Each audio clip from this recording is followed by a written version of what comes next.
We do start with that potential deal on DACA. Democratic Minority Leaders Chuck Schumer and Nancy Pelosi say they have struck a deal with President Trump to protect undocumented immigrants brought to America as children. Sources tell NBC the deal was reached over dinner last night at the White House. Apparently, Chinese food was on the menu. The Democratic leaders told the president they can deliver the votes to pair the existing DREAM Act bill with additional border security, but funding that does not include the Mexican border wall. More specifics have yet to be disclosed. So, in a statement, Schumer and Pelosi said, quote, "We agreed to enshrine the protections of DACA into law quickly and to work out a package of border security, excluding the wall, that's acceptable to both sides." White House Director of Legislative Affairs Mark Short told the Wall Street Journal that the Democrat statement was, quote, "misleading in a lot of ways." White House Press Secretary Sarah Sanders tweeted, "While DACA and border security were both discussed, excluding the wall certainly was not agreed to." To which Schumer's spokesman, Matt House, replied, "The president made clear he would continue pushing the wall, just not part of this agreement." Some immigration hardliners who've stuck with the president were outraged by the deal. Republican Congressman Steve King of Iowa tweeted that if the story is correct, quote, "Trump base is blown up, destroyed, irreparable, and disillusioned beyond repair. No promise is credible," end quote. The front page of Breitbart News declared amnesty dawn. Dems declare victory as Trump caves on DACA. White House pushes back softly. Commentator Laura Ingraham, who's been floated for White House jobs in the past, tweeted, "The art of the steal. Let's hope that Pelosi and Schumer misrepresented the DACA deal." So, Joe, as you said, some of the people who supported Donald Trump very strongly not pleased last night that he abandoned one of the pledges he made on the campaign trail, but the White House says we didn't abandon it. We want the wall, just not as part of this deal.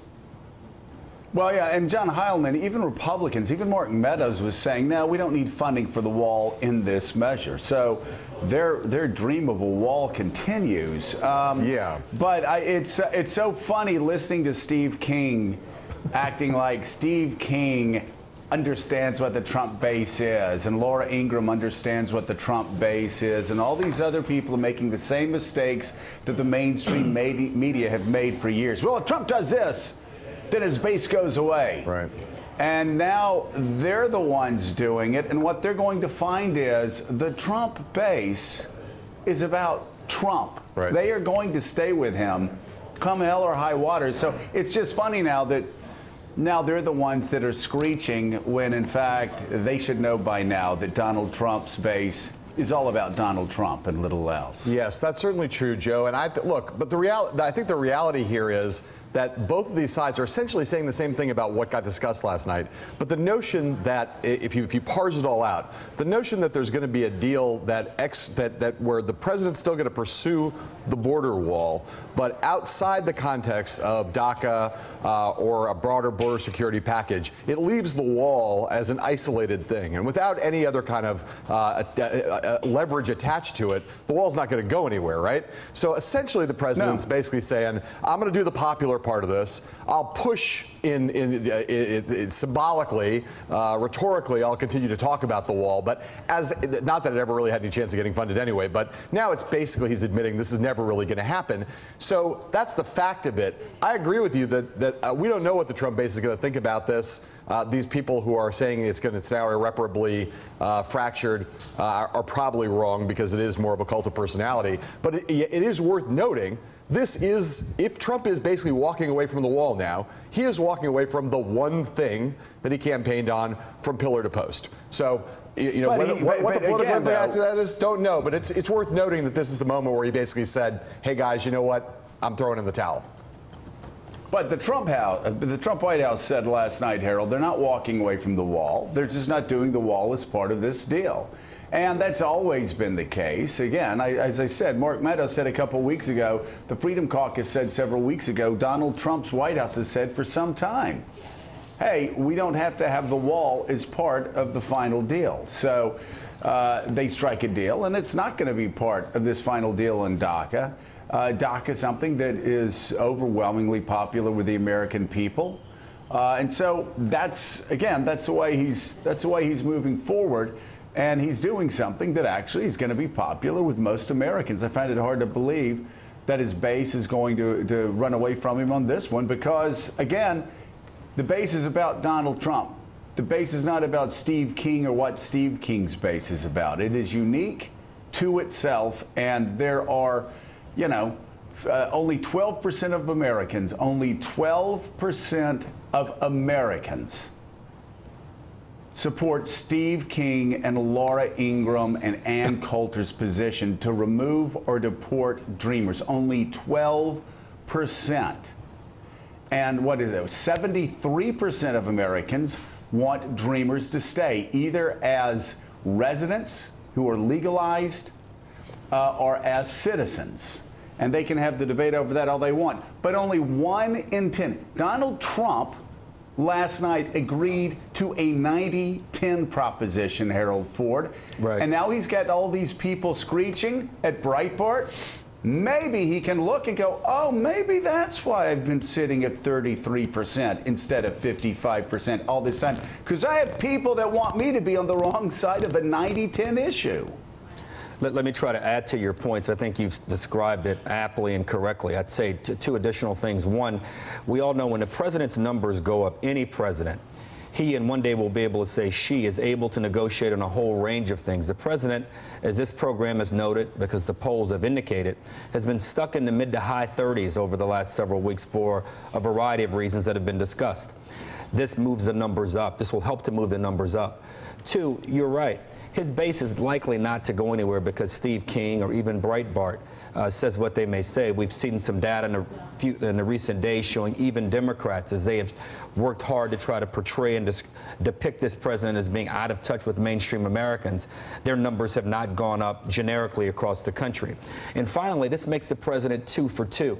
If indeed this deal, the first deal with the Democrats around funding for hurricane relief, and we're now seeing, which I think is the third one he can enjoy, the fact that the president's looking to link tax cuts or some form of tax cuts to this hurricane relief package. It would be a third win for him. So you have hurricane relief and a debt ceiling. You have now DACA. It looks like the beginning of it. And we could find ourselves having a conversation in the next few weeks, which you know I think what many you people call thought that, Harold? unthinkable. Legislating, governing is what you call it.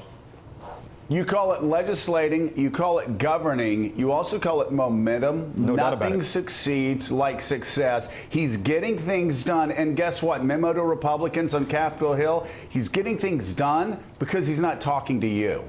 Right. Like the Republicans That's on the Capitol real Hill. thing here. They're not in the middle of it. It's Democrats that seem to be the core of it, to your point. They're not, because he's had them in the middle of the White House and the Oval Office for 8 months. I'm not knocking the Republicans on Capitol Hill, but if you want to be part of the game, you better get your act together. You better get together in HC5 and go, okay, well, we can never get a majority because everybody's trying to get their own special deal here. Maybe, who knows? Maybe they're trying to get an off-ramp somewhere, Willie. Maybe they're trying to get a government jet to pay for their honeymoon. Who knows what they're after? But they're not doing it the right way. So if you're Donald Trump and you want to get things done by the end of your first year, right now, unfortunately, for Republicans, he can't deal with you. He's got to deal with Nancy Pelosi and Chuck Schumer because they have the votes to get it done. And also, they're smart enough, in this case, to be where 90% of Americans are and not where 10% of Americans are. And Chuck Schumer and Nancy Pelosi, he's open to dealing. They may be over for dinner once a week at the White House to try to strike one of these deals. Elise, I want to just read you part of the lead from the Breitbart story about this. President Trump signaled a full-fledged cave on the issue of giving amnesty to nearly 800,000 illegal aliens currently protected by an Obama-created executive immigration program. Does he block out that noise? These are people who supported him, obviously, throughout the campaign, helped make him president. Does he listen to that, or does he move past it? Well, he's going to be receiving strong pressure from within the administration. Certainly, Jeff Sessions can't be happy about this. Stephen Miller can't be happy about this. But does this president care about what, hardline advisors are telling him, or what the public and getting praise? Does that matter far more to this president? I would say that the praise and the public recognition that he is moving in the direction of what most American wants, I think that probably matters to this president more than anything. Just want to drop in, Joe, real quick. The president just tweeted, this is from Donald J. Trump. No deal was made last night on DACA, he writes. No deal was made last night on DACA. Massive border security would have to be agreed to in exchange for consent would be subject to vote. So I guess he is hearing some of the noise. Well, but I mean, that's specifically, Mike Barnicle, again, that's what the White House said last night. Even Nancy Pelosi and Chuck Schumer said, we're going to get DACA in exchange for border security. And so even that is not news. I want to go, though, Mike, again, and maybe they'll put this up on the banner down below. When people in Donald Trump's quote base are talking about how horrible this is for him, I want to underline this fact. Look at the bottom of your screens, my friends. Only 12% of voters support Breitbart's position. Only 12% of voters support Sean Hannity's position. Only 12% of voters support Ann Coulter's position. Only 12% of voters support Laura Ingram's position. Now, that doesn't mean they're wrong. That doesn't mean they're right. But I don't know any politician on the face of the earth, any president, who has been listening to people who have kept him at 32 or 33% that wouldn't go, you know what, I think this is the right thing to do.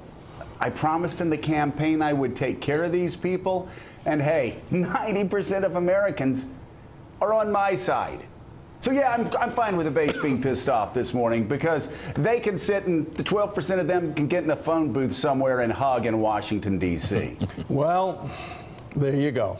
I mean, a lot of people, Joe, not only this morning, but yesterday, last night, are really overthinking this whole thing. This isn't about DACA. It's not about Steve King. It's not about Laura Ingraham. It's about Donald J. Trump. He wants a win. He's watched the Cleveland Indians win 21 straight. He likes to be on that side of the aisle. He wants a win, and that's what this is about. He wants the big W on the wall in the Oval Office, and he doesn't care about Schumer, Pelosi, McConnell, nobody. He cares about himself. That's who he is. And Mike Barnicle, while we're talking about the Cleveland Indians, again, an incredible 21 game, they break the AL record. If you've got two sides of the bench, and on one side of the bench you got a bunch of bums, as Leo DeRocher or somebody might call them, that don't know how to play baseball and have lost 21 games in a row for you, and you got people on the other side of the bench that, well, now have rolled up 2 or 3 wins in a row for you, again, where do you go? This is the Republican Party's own fault. This is Mitch McConnell, Paul Ryan, the entire Republican Party's own fault, because they're the gang that can't shoot straight. They own Washington, D.C., and they have been the do-nothing Congress, because they can't, they don't even need the president. They can pass legislation and put it on his desk. They're incapable of doing that after promising 7 years, put us in power, and these are all the things that we're going to do for you. They can't do anything. Well, you know, the whole thing gets back to what you were saying, you know, a year ago, 2 years ago. Donald Trump isn't a Republican. He's not a conservative. He's not a Democrat. He's not a liberal. He's Donald Trump. His whole world is himself. Well, and John Heilman, and I know you wanted to go to Carol Lee, but John Heilman first, before you do, who can blame a president for actually working with people that can get, I will say stuff, I'd like to say something else on TV, that can get stuff done? No one can blame a president who will want to get things done. It's kind of amazing, though, that it turns out that in a town where Democrats have control no branch of government, that the people who can get things done are Chuck Schumer and Nancy Pelosi. I don't really understand how that could be, but it turns out to be true. Carol Lee, what say you? Well, to me, the pushback on this kind of tells you, from the White House, tells you everything you need to know. You know, this is not a White House that pulls punches when it wants to knock something down. And you have the press secretary saying, you know, that nothing was agreed to till everything is agreed to, essentially. And Mark Short saying that this is misleading. And so clearly, you know, if they really wanted to knock down the framing that Schumer and Pelosi put on this meeting and what was discussed, they know how to do that. And they're not doing that. Thanks for checking out MSNBC on YouTube, and make sure you subscribe to stay up to date on the day's biggest stories. And you can click on any of the videos around us to watch more from Morning Joe and MSNBC. Thanks so much for watching.